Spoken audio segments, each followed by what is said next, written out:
Side खबरों के लिए सब्सक्राइब करें फ्लेम मीडिया और उसके बाद बेल आइकन को प्रेस करें ताकि सबसे पहले आपको मिले एक्सक्लूसिव खबरें।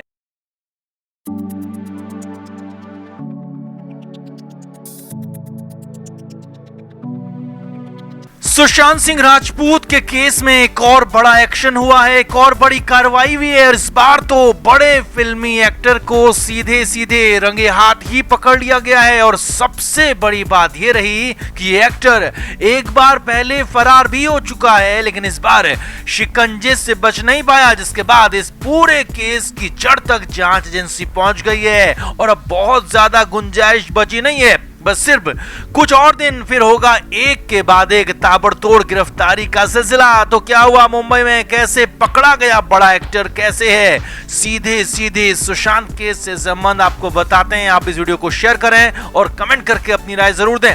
तो सुशांत सिंह राजपूत के केस में जांच भले ही जारी है, लेकिन कोई ठोस नतीजा अब तक नहीं निकल पाया। हालांकि कई बार सुशांत के फैंस, सुशांत के परिजन मायूस जरूर हो जाते हैं, लेकिन ये खबर उन्हीं के लिए है क्योंकि इंसाफ में देर हो सकती है लेकिन अंधेर नहीं है। और यही सब कुछ मुंबई में हो रहा है क्योंकि मुंबई से एक और बड़ी गिरफ्तारी हुई है और इस बार बड़ा एक्टर शिकंजे में आया है, बड़ा एक्टर दबोचा गया है। सुशांत सिंह राजपूत के केस में जुटी एनसीबी ने बीते रोज ये बड़ा एक्शन किया और कई फिल्मों और टीवी सीरियल्स में काम कर चुके एक्टर गौरव दीक्षित को पकड़ लिया। जी हां, हैप्पी भाग जाएगी, हैप्पी फिर से भाग जाएगी जैसी फिल्मों के अलावा गौरव ने कई सीरियल्स में भी काम किया है और गौरव को एनसीबी ने उसके घर से गिरफ्तार कर लिया है। गौरव के पास से भारी मात्रा में एमडी और दूसरा नशीला पदार्थ रस मिला है और सबसे बड़ी बात, जी हां, इस केस की, इस गिरफ्तारी की सबसे बड़ी बात यह है कि ये सब कुछ एजाज खान के खुलासे के बाद हुआ। जी हां, वही एजाज खान जिसे एनसीबी ने गिरफ्तार किया था और उसी एजाज खान के बयान के बाद, उसी एजाज खान की निशानदेही पर गौरव दीक्षित को गिरफ्तार किया गया है। क्योंकि एजाज खान का संबंध पूरा सुशांत सिंह राजपूत केस से भी था, तो इसका भी पूरा संबंध उसी से जुड़ा हुआ है और वो भी आपको बताएंगे। लेकिन पहले ये समझिए, इस केस की एक और बड़ी कहानी आपको दिखाते हैं। अप्रैल के महीने में गौरव दीक्षित पर एनसीबी की नजर पड़ी थी और जब एनसीबी लोखंडवाला में गौरव दीक्षित के घर पहुंची तो वहां से भारी मात्रा में ड्रग बरामद हुई थी। लेकिन हैरानी की बात यह हुई कि वहां से अचानक तब गौरव दीक्षित फरार होने में कामयाब रहा था। जी हां, अप्रैल में गौरव दीक्षित फरार हो गया था और तब से ही एनसीबी को इसकी तलाश थी, तब से ही गौरव दीक्षित को ढूंढा जा रहा था और फाइनली एनसीबी ने सबसे बड़ी चोट कर दी है। अब यहाँ पर समझने वाली बात यह भी है कि एनसीबी के मुताबिक एजाज खान उन लोगों के सीधे संपर्क में था जो कि सुशांत सिंह राजपूत के घर तक ड्रग की सप्लाई करते थे और आरोप तो यहाँ तक है कि रिया चक्रवर्ती, शौविक चक्रवर्ती जैसे लोग भी उनके ही सीधे संपर्क में थे। और एजाज खान के ही मुताबिक गौरव दीक्षित भी उसी नेक्सस के जरिए ड्रग मंगवाता था और आरोप है कि फिर मुंबई में बड़ी फिल्मी पार्टीज में, बड़ी फिल्मी गैदरिंग में, फिल्मी दोस्तों के बीच गौरव दीक्षित ड्रग को पहुंचाता था।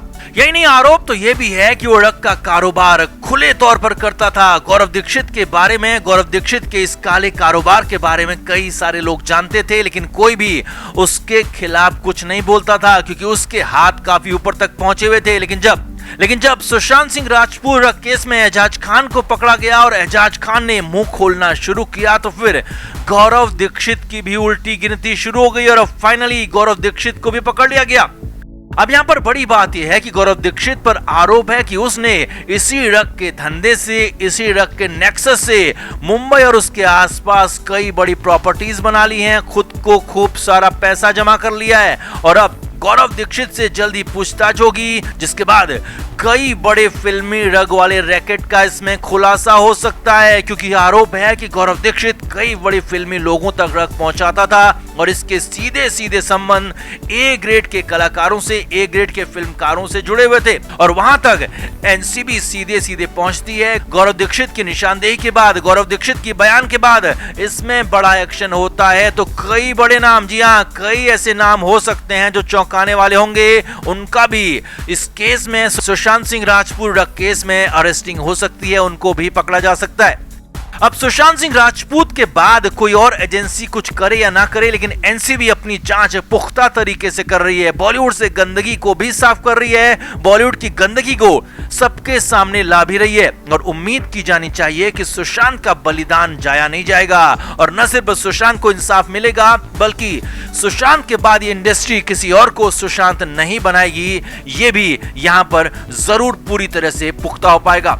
तो आपका क्या मानना है, कितना बड़ा एक्शन है ये गौरव दीक्षित का? क्या गौरव दीक्षित बड़े नामों का खुलासा कर सकता है? आपका इस पर क्या कहना है, कमेंट करके आप भी जरूर बताएं, वीडियो को शेयर भी करें।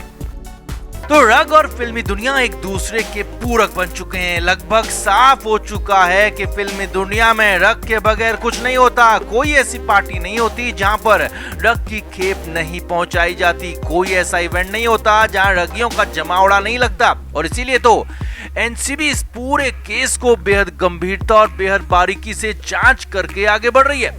अब इस बीच जो सबसे बड़ी खबर आई है वो हैदराबाद से आई है, क्योंकि यहाँ पर बड़े केस में सीधे सीधे ईडी की एंट्री हो गई है और ईडी ने 5 फिल्मी हस्तियों को बुलावा भेज दिया है, समन भेज दिया है।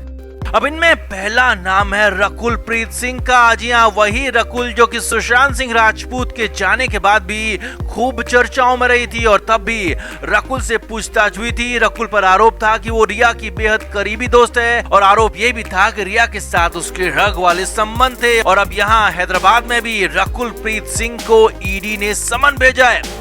दूसरा नाम है राणा डुगुबाती। जी हाँ, बाहुबली के भल्लाल देव राणा डुगुबाती को भी समन मिला है। तीसरा नाम है रवि तेजा, जो कि तेलुगु फिल्मों के बड़े नाम है। और चौथा नाम है हीरोइन चार्मी कौर का। पांचवा नाम है डायरेक्टर जगन्नाथ पुरी। इन सभी को बुलावा भेजा गया है। ईडी ने कुल 11 लोगों को तलब किया है।